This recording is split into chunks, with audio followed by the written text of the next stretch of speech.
राम मंदिर के चोरों को जूते मारो सालों को, अशाच घोषणा सध्या देशात दिल्या जात आहेत ना.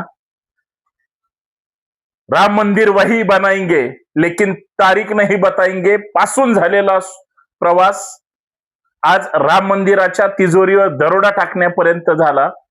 याचा अर्थ लोकांना भावनिक केलं, लोकांनी भरभरून दिलं आणि त्यांच्या त्या निष्ठेला, त्यांनी दिलेल्या त्या दानाला तुम्ही जर चोरीचं स्वरूप दिलं असेल तर ते चुकीचं आहे.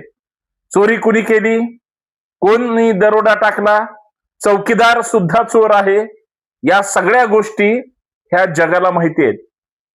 ज्यांनी ज्यांनी याच्यामध्ये पैसे खाल्ले ना, राम मंदिराच्या त्या सगळ्या तिजोरीवर दरोडा टाकून हजारो कोटी रुपये, त्या सगळ्यांना खरं तर या देशात उत्तर द्यावं लागेल, समोर यावं लागेल, किंवा तुमचा जो काही जात्यांध धर्मांध चेहरा आहे तो जगासमोर आला. एवढंच वास्तव मला या माध्यमातून सांगायचंय. बाकी पहिली गोष्ट मात्र लक्षात ठेवा. जय शिवराय.